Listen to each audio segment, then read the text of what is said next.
एक टाइम के बाद हमारी ओवरी ओवम से खाली हो जाती है, मतलब एग से खाली हो जाती है। और जब एग से खाली हो जाएगी तो मेंस्ट्रुअल साइकिल चलना हमारा स्टॉप हो जाता है। हमने कहा कि जिस टाइम पे ये आपके एंडोमेट्रियम टूटेगी उस टाइम पे तुम्हारे बॉडी में एस्ट्रोजन और प्रोजेस्टेरोन का लेवल क्या रहेगा, बिल्कुल डाउन रहेगा। जब तक कॉर्पस ल्यूटेम मेंटेन रहेगा तब तक तुम्हारा प्रोजेस्टेरोन मेंटेन रहेगा, जब तक प्रोजेस्टेरोन मेंटेन रहेगा तब तक तुम्हारा क्या रहेगा, यहाँ पे एंडोमेट्रियम की लाइनिंग मेंटेन रहेगी। हेलो बच्चों, कैसे हैं आप लोग? बेटा आज हम लोग पढ़ेंगे ह्यूमन रिप्रोडक्शन का एक टॉपिक, बहुत ही प्यारा सा टॉपिक है जिसका नाम है मेंस्ट्रुअल साइकिल। बेटा मेंस्ट्रुअल साइकिल आपने कई बार पढ़ा होगा, लेकिन मुझे ऐसा लगता है कि अभी तक बहुत ज़्यादा क्लियरेंस शायद आपको ना मिला हो। क्या पता कि कहीं ना कहीं पे आप थोड़ा सा फंस रहे हो, है ना? तो आज हम एक अलग तरीके से मेंस्ट्रुअल साइकिल को पढ़ेंगे और बेटा ये मैं एश्योर करती हूँ कि आपको बिल्कुल अच्छे से समझ में आएगा। At the end of this lecture हम क्या करेंगे कि हमें बिल्कुल अच्छे से एक एक टॉपिक क्लियर हो जाएगा। ठीक है, स्टार्ट करते हैं। बेटा अगर हम बात करें मेंस्ट्रुअल साइकिल की, तो मेंस्ट्रुअल साइकिल जब एक फीमेल में पहली बार स्टार्ट होती है at the time of their puberty वाली एज के टाइम पे ही बेटा मेंस्ट्रुअल साइकिल क्या होगी, स्टार्ट होगी। उस टाइम पे जब पहली बार मेंस्ट्रुअल साइकिल स्टार्ट होगी, इसको हम एक नाम से जानते हैं। इसका नाम होता है क्या बेटा, मेनार्क। क्या नाम होगा, मेनार्क। क्या इतनी बात समझ में आई है? मेनार्क का मतलब क्या हो गया फिर, स्टार्टिंग या फिर फर्स्ट मेंस्ट्रुअल साइकिल को हम क्या बोल रहे हैं, मेनार्क। अब बेटा ये साइकिल ऐसा नहीं कि फीमेल के अंदर पूरी लाइफ चल रही होगी। होता क्या है कि जब एक एक मेंस्ट्रुअल साइकिल चलती है उस टाइम पे हमारा एक एक ओवम क्या हो रहा है बेटा, बाहर बॉडी से ओवरी से बाहर निकल रहा है। मतलब कहने का है कि एक टाइम के बाद हमारी ओवरी ओवम से खाली हो जाती है, मतलब एग से खाली हो जाती है। और जब एग से खाली हो जाएगी तो मेंस्ट्रुअल साइकिल चलना हमारा स्टॉप हो जाता है। और ये एज होती है एक फीमेल की लाइक 50 ईयर्स के अराउंड में ये आपका स्टेज आएगा जब मेंस्ट्रुअल साइकिल क्या हो जाएगी, स्टॉप। इसका मतलब है कि अब एक फीमेल की ओवरी एग से क्या हो चुकी है बेटा, खाली हो चुकी है। ठीक है, तो हम अब जानेंगे मेनोपॉज। क्या जानेंगे, मेनोपॉज। मेनोपॉज का मतलब क्या है, मेंस्ट्रुअल साइकिल का स्टॉप हो जाना। स्टॉप होने के लिए हम एक वर्ड लिखते हैं क्या, सीजेशन। तो सीजेशन ऑफ मेंस्ट्रुअल साइकिल किस ईयर के टाइम पे होगा, कितने ईयर के अराउंड होगा, at the year of 45 to 50 के अराउंड क्या होगा बेटा, आपका ये मेंस्ट्रुअल साइकिल क्या हो जाएगा, स्टॉप। ठीक है, अब बात इसकी करेंगे कि मेंस्ट्रुअल साइकिल को मेंस्ट्रुअल साइकिल क्यों बोला गया। मेंस्ट्रुअल साइकिल का नाम मेंस्ट्रुअल साइकिल इसलिए पड़ा बिकॉज मेंस्ट्रुअल का मतलब होता है, मेंस्ट्रुअल वर्ड आया है कहाँ से बेटा, मेंसेस से। मेंसेस का मतलब होता है अ मंथ। क्या मतलब होता है, अ मंथ। तो एक मंथली साइकिल चलने वाले इवेंट को हम क्या बोल रहे हैं, मेंस्ट्रुअल साइकिल। मतलब कि हर महीने एक फीमेल के अंदर क्या है, एक इवेंट चल रहा है। इस साइकिल को हम क्या बोलेंगे, मेंस्ट्रुअल साइकिल। और इस मेंस्ट्रुअल साइकिल की अगर हम बात करें कितने डेज की होगी, अगर हम आइडियली बात करें, कोई क्लिनिकल इशू नहीं है या कोई हार्मोनल इशू नहीं है बेटा, तो आइडियली एक फीमेल के अंदर 28 से 29 डेज की साइकिल चलती है। 28 से 29 डेज, या फिर इसको हम ऐसे लिख सकते हैं 28 और 29 डेज की क्या होगी, ये साइकिल होगी। लेकिन अगर किसी फीमेल में ये साइकिल 20 डेज, 30 डेज, 60 डेज, मतलब पीरियोडिकली आपका 60 डेज के बाद अगर मेंस्ट्रुअल साइकिल आ रहा है, मतलब ब्लीडिंग फेज बार बार आ रहा है, मतलब अगर ये साइकिल आपकी फिक्स्ड है 45 डेज, 60 डेज, जितने भी दिन के, लेकिन हाँ फिक्स है, ये नहीं कि कभी 30 डे, कभी 40 डे, कभी 50 डे, ऐसा नहीं। अगर ये साइकिल फिक्स है आपके अंदर कि हर मंथ 30 डेज पे साइकिल आ रहा है या फिर आपका 60 डेज पे साइकिल आ रहा है, तो हम मानेंगे कि भैया आप क्या हो, हेल्दी हो। ऐसा बिल्कुल भी नहीं है कि हर फीमेल के साथ सेम कंडीशन हो कि 30 डेज पे उनकी साइकिल फिक्स्ड हो। लेकिन आइडियल कंडीशन की बात करें जो एनसीईआरटी ने कर रखी है बेटा, तो हम उसमें क्या करेंगे, 28 से 29 डेज की साइकिल को मानेंगे एक आइडियल साइकिल है। डन है। और इसी बेसिस पे नाम पड़ा है मेंसेस। मेंसेस का मतलब क्या है? A month. और मंथ में भी कितने दिन होते हैं? 30 डेज होते हैं। तो 30 डेज के अराउंड ही क्या है, तुम्हारी एक साइकिल कंप्लीट हो रही है। अब इस साइकिल में क्या होगा, ठीक है, ये देखेंगे हम। साइकिल में क्या होगा कि ये साइकिल अगर टोटल आपकी कहाँ से बेटा, फर्स्ट डे से लेकर 29 डेज को हम मान रहे हैं, तो इन हर एक एक दिन पे तुमको क्या मिलेगा, कुछ नए नए, कुछ बदले बदले से इवेंट्स देखने को मिलेंगे। क्या इवेंट मिल रहे हैं जरा ये देखते हैं। देखो जरा बेटा, यहाँ पे तुम्हें दिख रहा होगा, ये एनसीईआरटी का एक डायग्राम है। इस डायग्राम में तुम्हें 3 इवेंट्स दिख रहे हैं। कहाँ कहाँ पे इवेंट चल रहे हैं? एक इवेंट चल रहा है ये वाला तुम्हारा पिट्यूटरी में। ये वाला इवेंट कहाँ पे दिख रहा है बेटा तुम्हें? ओवरी में चलता हुआ इवेंट। ये वाला इवेंट क्या दिख रहा है आपको बेटा?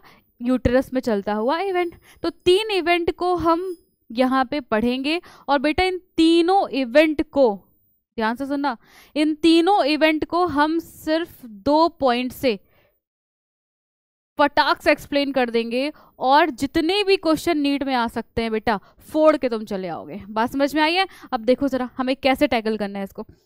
तो सबसे पहले इवेंट का नाम क्या है जो यहाँ पे चल रहा होगा? इस इवेंट का नाम है पिट्यूटरी इवेंट। ये वाला इवेंट कौन सा है? पिट्यूटरी इवेंट, ठीक है। सेकंड में बेटा ये तुमको दिख रहा होगा, ये तुम्हारा कहाँ चल रहा है? ओवरी के अंदर ये इवेंट चल रहा है। इस इवेंट का नाम क्या रखेंगे हम? Ovarian event. क्या रखेंगे? Ovarian event. अब ये तुम्हारा साथ ही साथ इन सब की वजह से यहाँ पे कुछ तुम्हें रिफ्लेक्शन दिख रहा होगा, कुछ चेंजेस दिख रहे होंगे। इन चेंजेस को हम बोलेंगे, क्योंकि यूटेरस में हो रहे हैं, इनको हम बोलेंगे क्या बेटा? यूटेरिन इवेंट तुम्हें देखने को मिल रहा है। तो ये 3 इवेंट एक दूसरे को क्या कर रहे हैं बेटा? हैंडल कर रहे हैं। कि अगर तुम्हें कोई हार्मोन में चेंज आया, उस हार्मोन की वजह से तुम्हें अपनी ओवरी में चेंज दिखेगा, उस ओवरी में चेंज की वजह से तुमको क्या दिखेगा बेटा? यूटेरस में चेंज दिखेगा। इसका मतलब कि कहीं ना कहीं ये तीनों इवेंट क्या है? एक दूसरे से रिलेटेड है, रिलेटेबल है, ठीक है। तो देखो जरा, सबसे पहले तुम्हें सिर्फ 2 पॉइंट याद रखना है। ये 2 पॉइंट याद रख लोगे तो पूरी मेंस्ट्रुअल साइकिल क्या है? खत्म है, ठीक है। देखो क्या है, सबसे पहले तुम्हें याद रखना है, एक हार्मोन होता है बेटा फीमेल के अंदर जिसको हम पढ़ते हैं, नाम होता है एस्ट्रोजन। और एक हार्मोन होता है बेटा प्रोजेस्टेरॉन। क्या होता है? प्रोजेस्टेरॉन। अगर हम एस्ट्रोजन की बात करें, अगर हम प्रोजेस्टेरॉन की बात करें, तो आपने एक पढ़ा होगा कि फीडबैक मैकेनिज्म। फीडबैक मैकेनिज्म से हम यहाँ पे 2 टाइप के फीडबैक पढ़ते हैं। एक पॉजिटिव फीडबैक है, एक क्या है? Negative feedback. पॉजिटिव फीडबैक अगर कोई किसी के लिए दे रहा है, मतलब कुछ अच्छा कह रहा है ना। पॉजिटिव मतलब क्या? अच्छा, मतलब कि हम तुम्हें सपोर्ट कर रहे हैं। अगर कोई भी चीज़ किसी को नेगेटिव फीडबैक कोई दे रहा है, मतलब कि भाई हम तुम्हें लाइक नहीं करते, तुम्हें हम पसंद नहीं करते, मतलब कहीं ना कहीं हम तुमको क्या कर रहे हैं? रोक रहे हैं निकलने से। अब चलो इसको हम यहाँ पे अप्लाई करते हैं, ठीक है। एक हार्मोन है एस्ट्रोजन। एस्ट्रोजन पसंद करता है एलएच को, और एफएसएच को वो पसंद नहीं करता। कहता है कि भैया तुम मुझे नहीं पसंद हो। और प्रोजेस्टेरॉन जो है वो कहता है भैया ना तो मुझे एलएच पसंद है और ना तो मुझे एफएसएच पसंद है। बस यही कहानी हमें याद रखनी है। इसका मतलब ये है कि जो जिसको पसंद कर रहा है वो उसके लिए कैसा फीडबैक देगा? पॉजिटिव फीडबैक देगा। किसको बेटा? आपका एस्ट्रोजन किसको पॉजिटिव फीडबैक देगा? एलएच को। किसको देगा? एलएच को। वही नेगेटिव फीडबैक देगा किसको? नेगेटिव फीडबैक देगा आपके एफएसएच को। क्या इतनी बात समझ में आई है? अगर हम बात करें यहाँ पे, नेगेटिव फीडबैक इसने दे दिया किसको? एफएसएच को, क्योंकि ये उसको पसंद नहीं करता। Negative feedback to FSH. चलो अब बात कर ले किसकी हम? प्रोजेस्टेरॉन की। देखो जरा प्रोजेस्टेरॉन के बारे में क्या देखना है हमें। ये तुम्हारा प्रोजेस्टेरॉन हार्मोन है। ये कहता है भैया ना तो मुझे पसंद है एलएच और ना ही मुझे पसंद है एफएसएच। मतलब एलएच और एफएसएच दोनों के लिए ये क्या देगा बेटा? तुम्हारा नेगेटिव फीडबैक देगा। क्या इतनी बात समझ में आई है? क्या देगा? नेगेटिव फीडबैक देगा। तो दिस इज वेरी इजी। अब समझ में आया? चलो दो पॉइंट मुझे फटाफट बताओ। एस्ट्रोजन किसको पसंद करता है? एलएच को। मतलब एलएच के लिए वो हमेशा चाहत रखेगा, हमेशा पॉजिटिव फीडबैक देगा कि भैया एलएच तुम आना, ठीक है। लेकिन एफएसएच को नहीं पसंद करता। एफएसएच को कैसा फीडबैक देगा? नेगेटिव फीडबैक देगा। बात समझ में आई है क्या? अब देखो बेटा, एस्ट्रोजन के बाद बात होगी प्रोजेस्टेरॉन की। प्रोजेस्टेरॉन दोनों को लाइक नहीं करता, ना ही एस्ट्रोजन को लाइक करेगा और ना ही प्रोजेस्टेरॉन को लाइक करेगा। तो मतलब दोनों को क्या देगा? नेगेटिव फीडबैक देगा। क्या इतनी बात समझ में आई है? अब इसी बात को समझ के इस पूरे मेंस्ट्रुअल साइकिल का काम हमें क्या करना है? खत्म। आए क्वेश्चन कहाँ से आना यार, करके रख देंगे। देखो जरा क्या है। देखो अब बेटा कहानी शुरू होती है तुम्हारे ब्लीडिंग फेज से। मतलब इस पूरे मेंस्ट्रुअल साइकिल में 28 से 29 डेज को हमने डिवाइड कर दिया है कुछ इवेंट्स में। अब उस इवेंट्स का नाम देखो क्या है, कुछ इवेंट का नाम तुमको दिख रहा होगा, ये मेंस्ट्रुएशन तुम्हारा इवेंट है। मतलब कहने का है कि इस फेज का अगर हम अपने तरफ से नामकरण करें तो इस फेज का नाम हम रखना चाहेंगे ब्लीडिंग फेज। क्या नाम रखना चाहेंगे बेटा? Bleeding phase. ब्लीडिंग फेज के बाद तुमको दिख रहा है एक फेज का नाम, ये तुम्हारा कौन सा फेज है बेटा? Follicular phase. क्यों बोला गया अभी सब समझ में आएगा। फिर तुम्हें एक और फेज दिख रहा है जिसका नाम क्या है? Luteal phase. और ल्यूटियल फेज के बाद तुम्हें क्या दिख रही है? तुम्हारी वापस से नेक्स्ट साइकिल क्या हो गई है? शुरू हो गई है। तो कहानी शुरू होगी कुछ पहले दिन से, पहले से लेकर 5th डे की बात होगी। मतलब 1st से लेकर 5 डेज के बीच में ये वेरी करता है, कभी कभी 1 to 3 या 3 to 5 डेज के बीच में तुम्हारी क्या रहेगी? ब्लीडिंग स्टार्ट हो जाएगी। मतलब अगर ब्लीडिंग स्टार्ट है तो हम मानेंगे तुम्हारे इस मेंस्ट्रुअल साइकिल का स्टार्टिंग है, बिगिनिंग है। पहले दिन की ब्लीडिंग को हम मानेंगे ये तुम्हारे मेंस्ट्रुअल साइकिल का पहला दिन है। दूसरे दिन की ब्लीडिंग को मानेंगे हम दूसरा दिन है। इस तरह से ये ब्लीडिंग वाला फेज तुम्हारे बेटा पहले से लेकर 5वें दिन तक रहेगा। और इस पहले से लेकर 5वें दिन तक वाले डे को हम क्या बोलेंगे? Bleeding phase. अब होगा क्या बेटा? देखो यहाँ पे ब्लीडिंग फेज में तुमने देखा कि यहाँ पे तुम्हारा क्या हो रहा है बेटा? एंडोमेट्रियम का क्या हो रहा है? लॉज ऑफ हो रही है, एंडोमेट्रियम टूट रही है, ब्रेक डाउन हो रहा है उसका, और टूट टूट के वो क्या हो रही है बेटा? यूट्रस से बाहर आ रही है। और क्या हो रही है? हमें ब्लीडिंग के तौर पे हमें ये बाहर दिख रही है। हमने कहा कि जिस टाइम पे ये आपके एंडोमेट्रियम टूटेगी उस टाइम पे तुम्हारे बॉडी में एस्ट्रोजन और प्रोजेस्टेरॉन का लेवल क्या रहेगा? बिल्कुल डाउन रहेगा। क्या इतनी बात समझ में आई है? अब आ जाओ फिर फीडबैक मैकेनिज्म पे। 2 ही चीज आज तक बताई है तुमको मैंने इस लेक्चर में। क्या बताया है? कि estrogen gives positive feedback to LH and negative feedback to FSH. अब देखो क्या है यहाँ पे, एस्ट्रोजन अगर क्या दे रहा है तुम्हारा? पॉजिटिव फीडबैक दे रहा है एलएच को और नेगेटिव फीडबैक दे रहा है एफएसएच को, और प्रोजेस्टेरॉन दोनों को एफएसएच नेगेटिव दे रहा है। मतलब ये देखकर एफएसएच को कोई नहीं पसंद कर रहा है। तुम्हें समझ आ रहा है? ना तो एस्ट्रोजन ना तो प्रोजेस्टेरॉन। बेटा अगर घर पे पापा ना हो तो तुम्हारी शैतानी का टाइम पूरा रहता है, मतलब तब तुम शैतानी करते हो ये देखकर कि अच्छा पापा नहीं, हम शैतानी कर सकते हैं। ऐसे ही और पापा आ जाए तो शैतानी नहीं कर पाओगे। सेम ऐसे ही एस्ट्रोजन प्रोजेस्टेरॉन दोनों एफएसएच को नहीं पसंद करते। मतलब अब एफएसएच के पास बढ़िया अपॉर्चुनिटी है क्या करने की? निकलने की, क्योंकि अब इनको रोकने वाला प्रोजेस्टेरॉन और एस्ट्रोजन नहीं प्रेजेंट है। अब ये देखकर हमारी पिट्यूटरी कहती है कि बेटा एफएसएच निकल लो, समय बहुत बढ़िया है। तो क्या होगा? जैसे ही हमारी ब्लीडिंग फेज होगी हमारे हार्मोनल लेवल में कुछ चेंज आएगा। चेंज क्या आएगा बेटा? एस्ट्रोजन प्रोजेस्टेरॉन क्या हो जाएंगे? कम। एस्ट्रोजन प्रोजेस्टेरॉन कम होने की वजह से तुम्हारी पिट्यूटरी कहेगी बेटा एफएसएच बहुत सही समय है, निकल लो तुम। अब देखो यहाँ पे क्या हुआ? एफएसएच बढ़ना शुरू हुआ, बढ़ना शुरू हुआ, बढ़ना शुरू हुआ, और ये तुमको दिख रहा होगा कि यहाँ पे एफएसएच क्या हो रहा है? इंक्रीज हो रहा है। एफएसएच इंक्रीज क्यों हुआ था? क्योंकि एस्ट्रोजन प्रोजेस्टेरॉन क्या थे? कम थे। क्योंकि ये इसको नेगेटिव फीडबैक देते हैं, नेगेटिव फीडबैक दे रहे हैं मतलब सही समय है, ये डाउन है, तुम निकल लो। बात समझ में आई है ना? अब देखो क्या है, जब एस्ट्रोजन प्रोजेस्टेरॉन कम थे एफएसएच बढ़ा, और तुमको पता है कि ये यूटेरिन इवेंट में ब्लीडिंग चल रही है, इधर तुम्हारा एफएसएच बढ़ रहा है, तो ओवरी में क्या होगा? ओवरी में क्या होगा? याद है तुमको जब प्यूबर्टी वाली स्टेज पे तुम्हारा क्या होता था? एफएसएच बढ़ना शुरू होता था तो एफएसएच कहता था चलो चलो हम क्या करते हैं? प्राइमरी फॉलिकल को ग्रो कराते हैं। प्राइमरी फॉलिकल को ग्रो करवाएगा ये, और क्या बना देगा?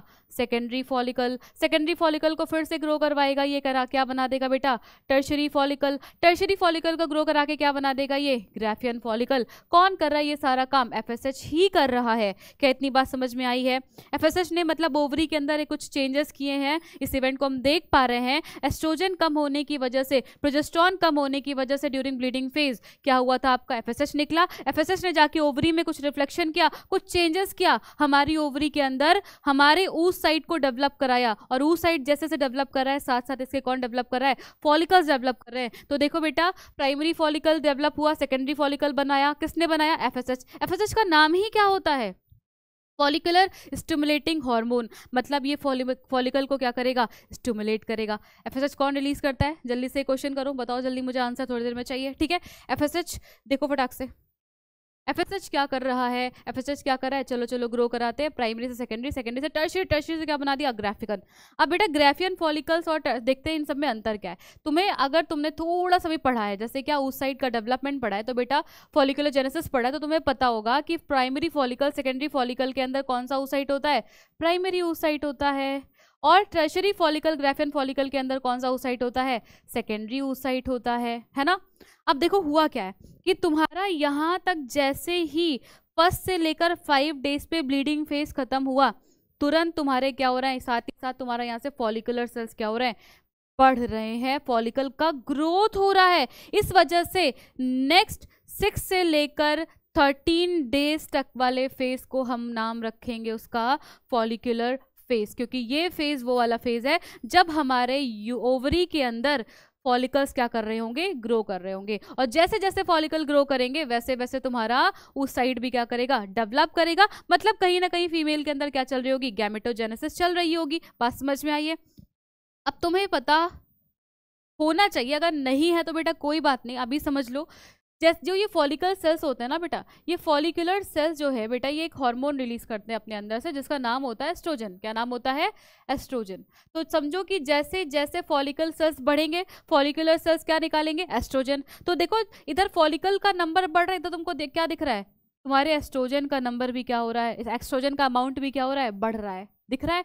फॉलिकल सेल्स बढ़ते जा रहे हैं, फॉलिकल सेल्स बढ़ेंगे तो क्या होगा, एस्ट्रोजन निकालेंगे, एस्ट्रोजन निकालेंगे तो क्या होगा बेटा, तुम्हारा यहाँ पे एस्ट्रोजन का अमाउंट क्या है, बढ़ रहा है। और जिस टाइम पे तुम्हारा सबसे ज्यादा डेवलप फॉलिकल बना, जिसका नाम क्या है, ग्राफियन फॉलिकल, ग्राफियन फॉलिकल जब बन जाएगा तो एस्ट्रोजन का अमाउंट भी क्या हो जाएगा उस टाइम पे सबसे ज्यादा, क्योंकि ग्राफियन फॉलिकल्स के पास सबसे ज्यादा फॉलिकुलर सेल्स हैं। धीमे धीमे धीमे धीमे एस्ट्रोजन का लेवल क्या हो गया, हाई। किस टाइम पे हाई गया है, देखो ड्यूरिंग 13th डे पे तुम्हारा क्या गया है, लगभग लगभग तुम्हारा एस्ट्रोजन का लेवल क्या हुआ है, हाई। और तुमको अब यहाँ से याद आना चाहिए, estrogen give positive feedback to LH. Estrogen बोलेगा कि भैया हम आ गए हैं, मुझे पसंद है एलएच, मैं बढ़ा तो एलएच भी बढ़ेगा। अब एलएच को बढ़ाने वाला कौन हुआ, एस्ट्रोजन। तो दिख रहा है तुम्हें, पिट्यूटरी ने क्या कर दिया, जब एस्ट्रोजन बढ़ा उसी टाइम पे कौन बढ़ गया बेटा, तुम्हारा एलएच बढ़ गया। क्या इतनी बात समझ में आई है। अब देखो यहाँ पे फटाक से, क्यों तुम्हें अब एक क्वेश्चन आना चाहिए कि मैम यहाँ पे एलएच बढ़ रहा है लेकिन एफएसएच भी बढ़ रहा है,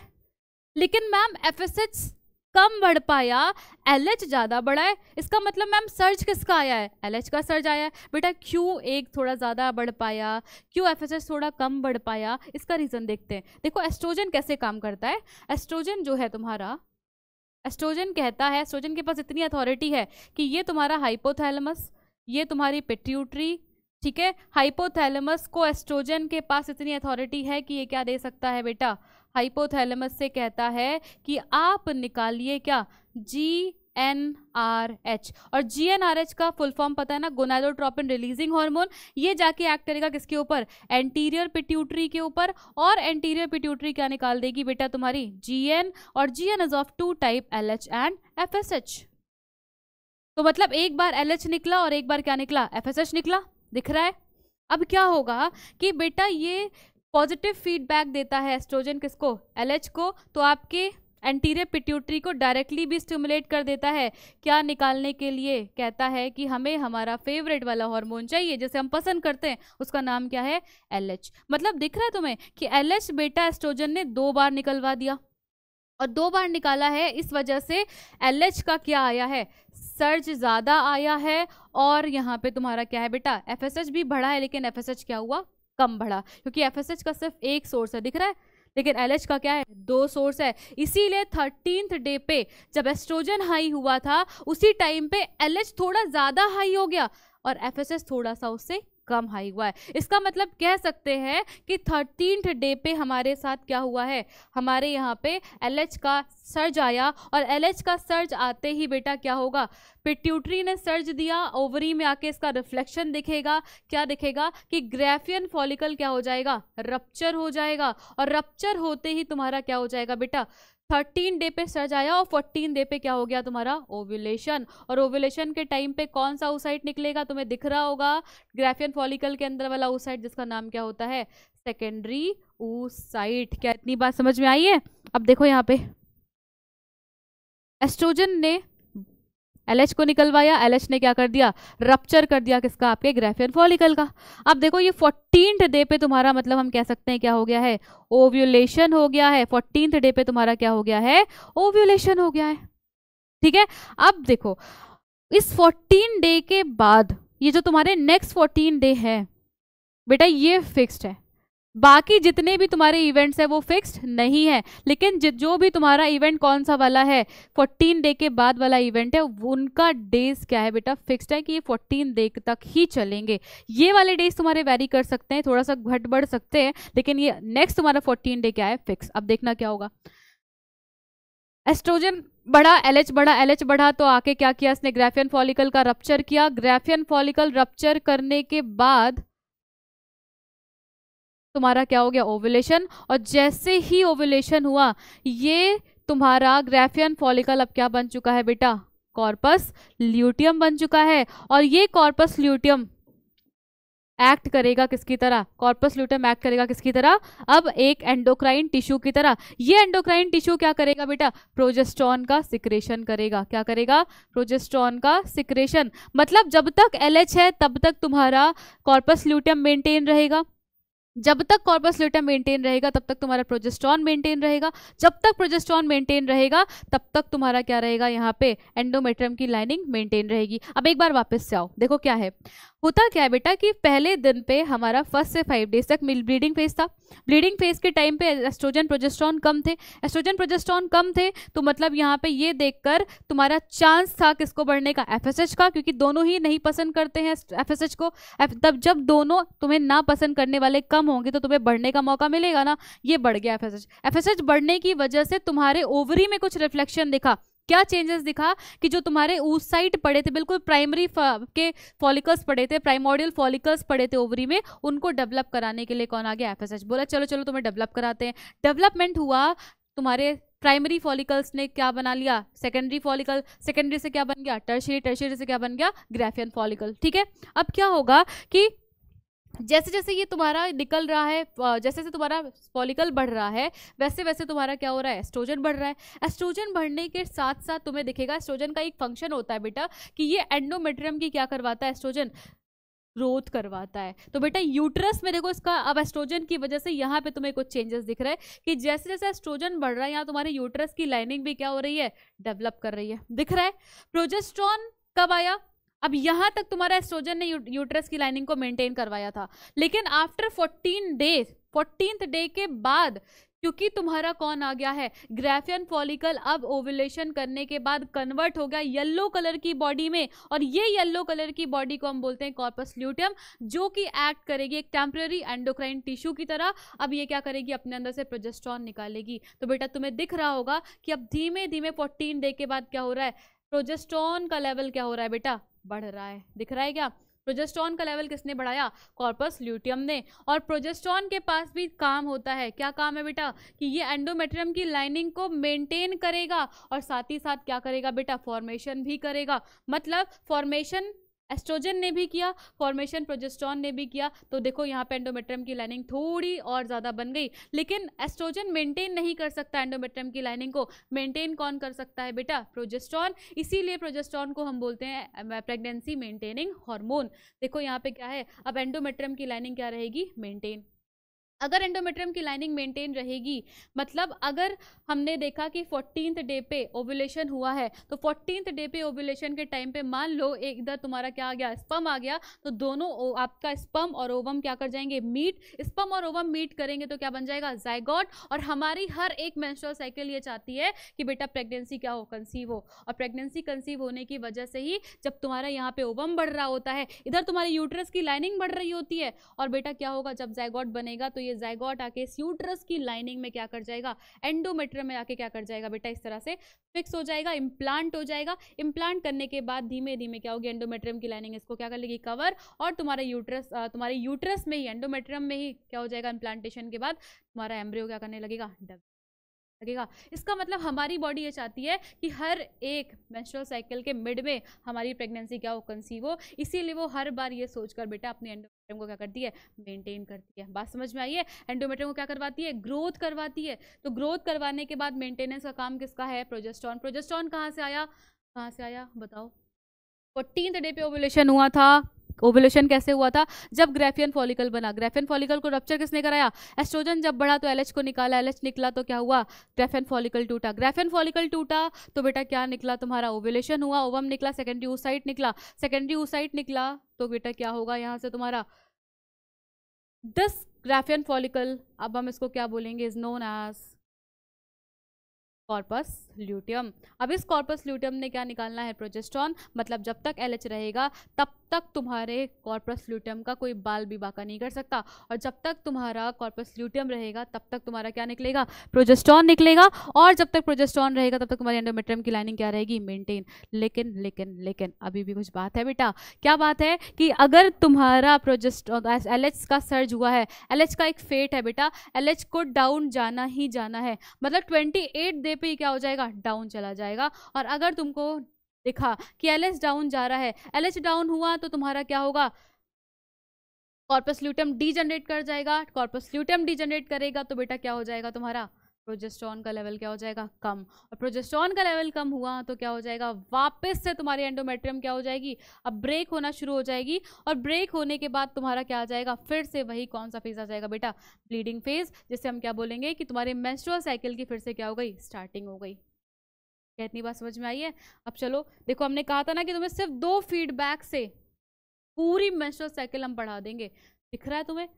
समझ आ रहा है तुम्हें? तो देखो बेटा, एक बार फिर से एक बार क्विक रिवीजन करते हैं।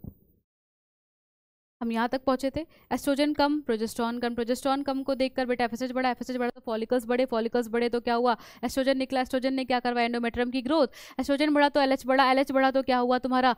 ग्रेफियन फॉलिकल का रप्चर हुआ। ग्रेफियन फॉलिकल का रप्चर हुआ तो क्या हुआ बेटा तुम्हारा? ओवम निकला, oocyte निकला। oocyte निकला तो अब इसी ग्रेफियन फॉलिकल को हम क्या बोलेंगे? Corpus luteum. और कॉर्पस ल्यूटियम जो है तुम्हारा, वो एक्ट करेगा एज एन एंडोक्राइन टिश्यू, जो निकालेगा प्रोजेस्टेरॉन। तो जब तक प्रोजेस्टेरॉन रहेगा तब तक इस एंडोमेट्रियम की लाइनिंग का कोई कुछ नहीं कर सकता। ये क्या रहेगी? मेंटेन रहेगी। लेकिन बेटा तब तक मेंटेन रहेगी जब तक एलएच रहेगा, क्योंकि एलएच जब तक रहेगा तब तक कॉर्पस ल्यूटियम रहेगा। जब तक कॉर्पस ल्यूटियम रहेगा तब तक तुम्हारा क्या रहेगा बेटा? यहाँ पे एंडोमेट्रियम की लाइनिंग क्या रहेगी? मेंटेन। लेकिन लेकिन लेकिन एलएच का एक फेट है कि बेटा वो अगर बढ़ा है 13 डे पे तो 28 डे पे क्या जाएगा? डाउन जाएगा ही जाएगा। और अगर डाउन गया तो कॉर्पस ल्यूटियम क्या हो जाएगा? बेकार। और कॉर्पस ल्यूटियम तुम्हारा डिजेनरेट हुआ तो तुम्हारे प्रोजेस्टेरॉन का सोर्स भी खत्म। प्रोजेस्टेरॉन का सोर्स खत्म हुआ तो एंडोमेट्रियम की लाइनिंग भी क्या हो जाएगी? बेकार। टूटेगी। टूटेगी तो क्या हो जाएगा बेटा? वापस से एक नया तुम्हारा फेज आपके नए मेंस्ट्रुअल साइकिल का क्या हो जाएगा? स्टार्ट, जिसको हम क्या बोलते हैं? Bleeding phase. आई होप आपको समझ में आया होगा बेटा। ये सारे इवेंट्स आपको समझ में आए होंगे। आपका पिट्यूटरी का इवेंट, आपका ओवेरियन इवेंट, आपका यूट्रेन इवेंट, हर कोई एक दूसरे को क्या कर रहा है बेटा? हैंडल कर रहा है। हर कोई एक दूसरे के ऊपर रिफ्लेक्शन दिखा रहा है। सबका एक दूसरे से नाता रिश्ता है। बात समझ में आई है? लेकिन अगर आपको ये 2 चीज़ समझ में आ गई कि कौन किसको पॉजिटिव फीडबैक दे रहा है, कौन किसको नेगेटिव फीडबैक दे रहा है, हम बिल्कुल भी झंझट ना करते हुए सिर्फ इन 2 फीडबैक मैकेनिज्म से हम पूरे मेंस्ट्रुअल साइकिल को पढ़ सकते हैं। तो हमने वादा किया था आपसे कि बेटा हम आपको पूरा समझाएंगे, और आई थिंक आपको समझ में भी आया होगा। ज़्यादा कुछ भी ध्यान नहीं रखना था, तो मैं बस इतना ही याद रखना था जो हमने यहाँ पे लिखा है फीडबैक मैकेनिज्म। इस फीडबैक मैकेनिज्म से हमने सारा का सारा क्या कर दिया? मेंस्ट्रुअल साइकिल को उड़ा के ख़त्म कर दिया। ठीक है? तो आई होप बच्चा लोग आपको पसंद आया होगा। Thank you so much.